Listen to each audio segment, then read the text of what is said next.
जय श्री राम, जय बागेश्वर धाम। दोस्तों, आप इन्हें अच्छी तरीके से परिचित होंगे। अगर आपने बागेश्वर सरकार की लाइव कथा सुनी होगी तो इनको आप बिना देखे नहीं रह पाते होंगे। जब भी आप टीवी स्क्रीन पर देखते होंगे झूमते हुए भक्तों में, तो सबसे पहले हमारे सरदार जी, जो कि वायरल सरदार जी भी कहे जाते हैं, आपको हर कथा में बागेश्वर गुरु जी की कथा में आपको उपस्थित मिलेंगे। तो सबसे पहले मैं आपसे जानना चाहूँगा कि आपको बागेश्वर धाम से ऐसी लगन कब से लग गई? क्या देखा था आपने?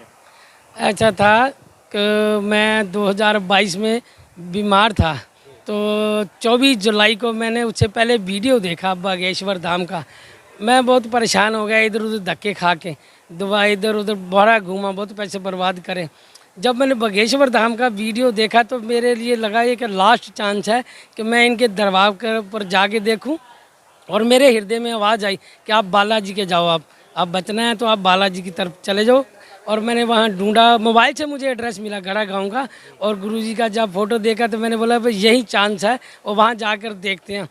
24 जुलाई को मैंने इनका जब वीडियो से पहले देखा था तो सब कुछ छोड़ दिया था, लहसुन प्याज जो कि इनके नियम थे उनको मान लिया था।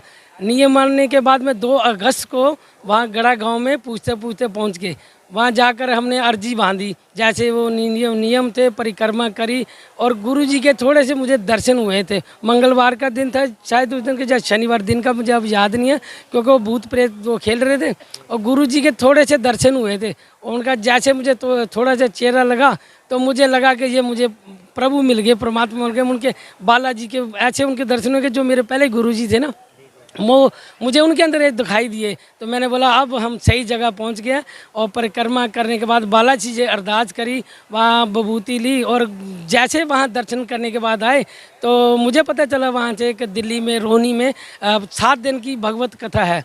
तो वहीं से कार्यालय से पता था, बोला मैं अच्छा ठीक है, दिल्ली में ही मैं रहता था तो मैं कथा का वहाँ पता करके आया। मैंने कथा अटेंड करना शुरू कर दी।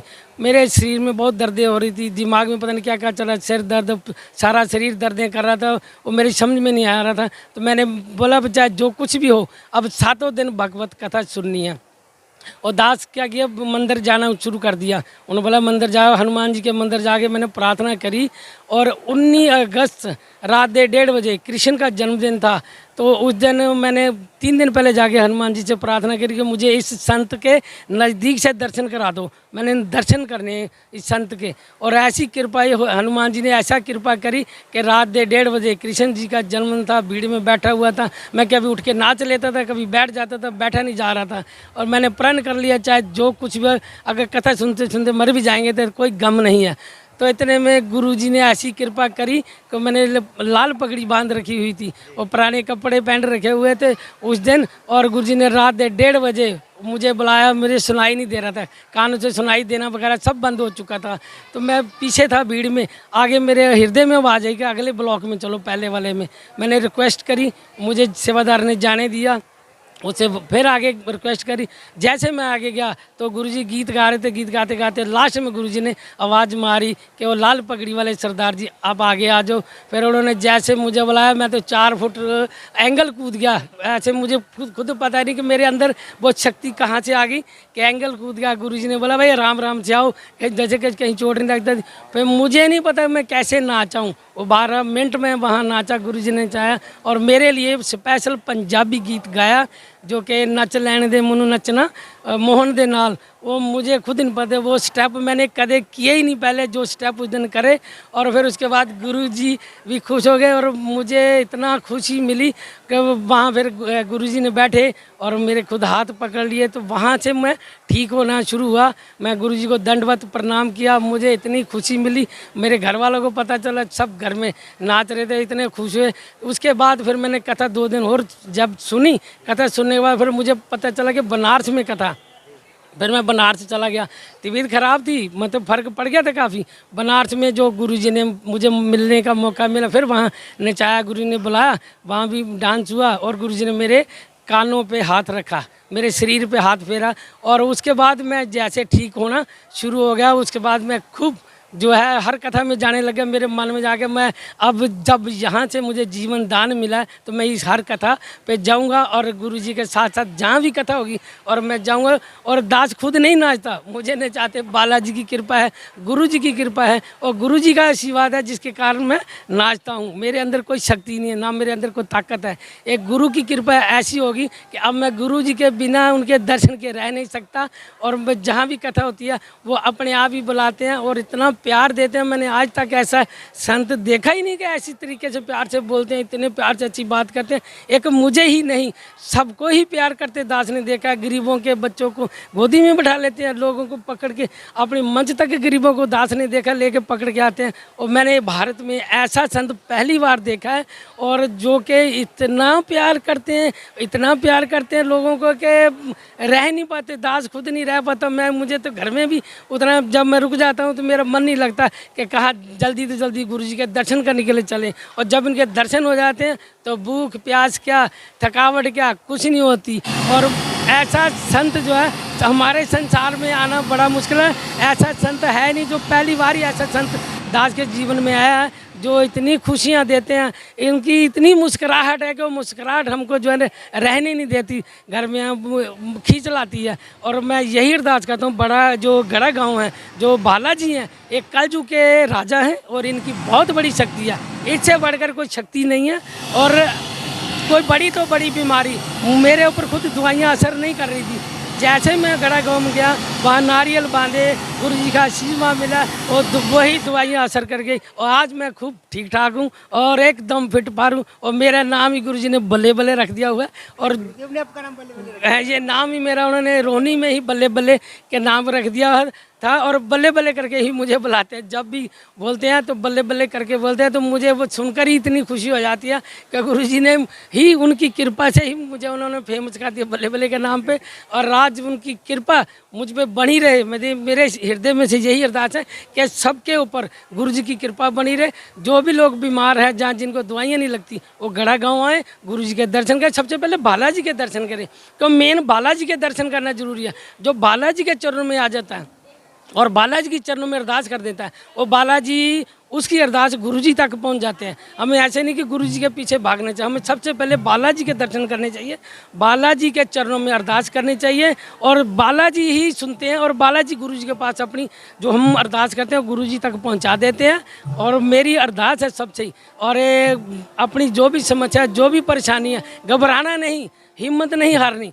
गड़ा गांव आइए, गुरुजी के दर्शन करिए, बालाजी के दर्शन करिए। और जैसे आप दर्शन करोगे बालाजी के, बालाजी आपकी हर समस्या का समाधान बालाजी हैं। और कलयुग के राजा बालाजी आ चुके हैं। अगर कोई बुरा करने वाले लोग हैं तो भला करने वाला भी आ चुका है और कलयुग के राजा आ चुके हैं। अब घबराने की कोई ज़रूरत नहीं है। जय बगेश्वर धाम, जय सन्यासी बाबा की जय और सतगुरु महाराज की जय। बगेश्वर जी, कितनी कथाओं में जा चुके हैं आप गुरुदेव की? अब तो मैं गिनती क्या करूं, गिनती के तो कम से कम ही मैं 1 साल हो गया, दूसरा साल चल रहा है। अपना 19 अगस्त के बाद लगा लीजिए, 19 अगस्त की कथा शुरू थी, 15 अगस्त दिल्ली में, वहाँ से तब से कथा चलती रहती है। कोई होगी थोड़ी बहुत छूट जाती है, कोई मजबूरी होती है।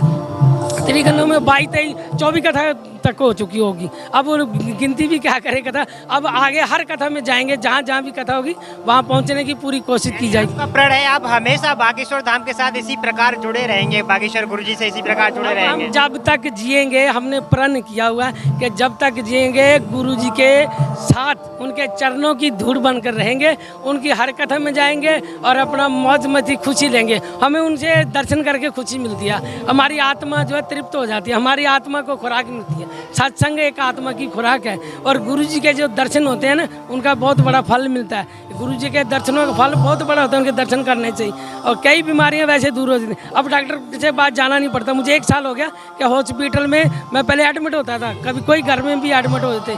जब से गुरुजी के चरणों में आए, बालाजी के चरणों में, कहीं हॉस्पिटलों में जाने की जरूरत नहीं।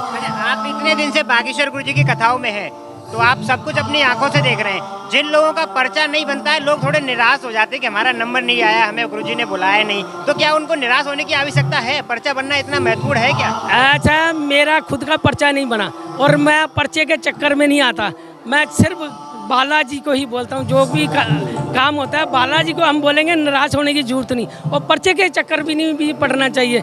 सिर्फ बालाजी की पेशी करते रहो, जो पेशी करता रहेगा बालाजी के चरणों में अरदास करेगा उसको गुरुजी अपने आप ही बुला लेते हैं। और दास को भी ऐसे ही हुआ था, दास ने पर्चा बनाने के लिए नहीं कहा था, सिर्फ बालाजी को कहा था कि बालाजी गुरुजी से मिलवा दो, गुरुजी से दर्शन के लिए कहा था, ये नहीं कहा था पर्चा बन जाए, सिर्फ दर्शन के लिए कहा था। तो दर्शनों के लिए बालाजी ने खुद ही गुरुजी को फ़ोन कर दिया था और गुरुजी ने 19 अगस्त को रात 1:30 बजे बुला लिया था दास। ऐसे भी कई बार गुरुजी अपने आप ही डांस के लिए अपने आप बुलाते हैं, क्योंकि दास वो नहीं चाहता कि गुरुजी बुलाएं, गुरुजी खुद ही कृपा कर देते हैं। यहाँ तो ऐसा है, सिर्फ आप बालाजी को याद करो, गुरुजी अपने आप बुला लेते हैं और आपका पर्चा बनाने की ज़रूरत ही नहीं है। बिना पर्चे ही कष्ट दूर हो जाएंगे अगर आप बालाजी के साथ जुड़े रहेंगे। और गुरुजी खुद ही समस्या सुन लेते हैं, खुद ही बोल देते हैं। ये दास ने खुद देखा है, वहाँ धाम पे भी देखा है और जहाँ कथाएं होती है गुरुजी को सब पता चल जाता है, बालाजी उन तक खबर पहुँच जाती है। उसमें निराश होने की कोई ज़रूरत नहीं है, सिर्फ दर्शन करो और बालाजी के चरणों में नमस्कार करो।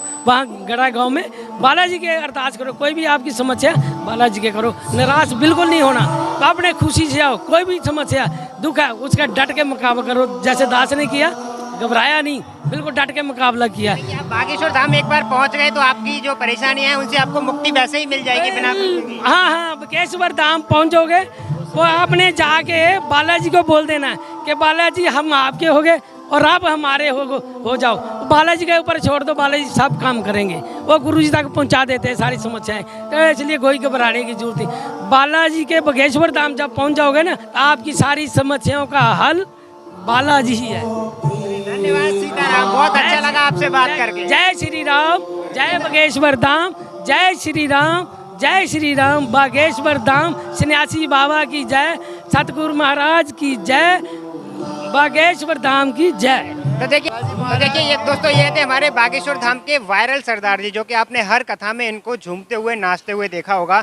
और बागेश्वर गुरुजी से साक्षात्कार इनका हो चुका है, पर्चा नहीं बना। जो लोग पर्चे के चक्कर में रहते हैं, इसलिए मैंने इनका वीडियो आपके लिए भेजा कि ये बहुत समय से बागेश्वर धाम से जुड़े हैं, पर्चा अभी तक नहीं बना है, लेकिन सारे काम फिर भी हो रहे हैं। और यही एक लगन है जिसकी वजह से हर कथा में, कहीं पर भी हो, किसी भी राज्य में हो, हर कथा में ये वायरल सरदार जी आपको नजर आएंगे। और अगर आपको देखना है तो जब भी बागेश्वर गुरुजी की कथा हो, आप लाइव उनका प्रोग्राम देखिएगा, ये आपको झूमते हुए, नाचते हुए, बालाजी की मस्ती में मगन आपको नजर आ जाएंगे। तो दोस्तों आज की वीडियो में इतना ही, मिलता है अगली वीडियो में। जय श्री राम, जय बागेश्वर।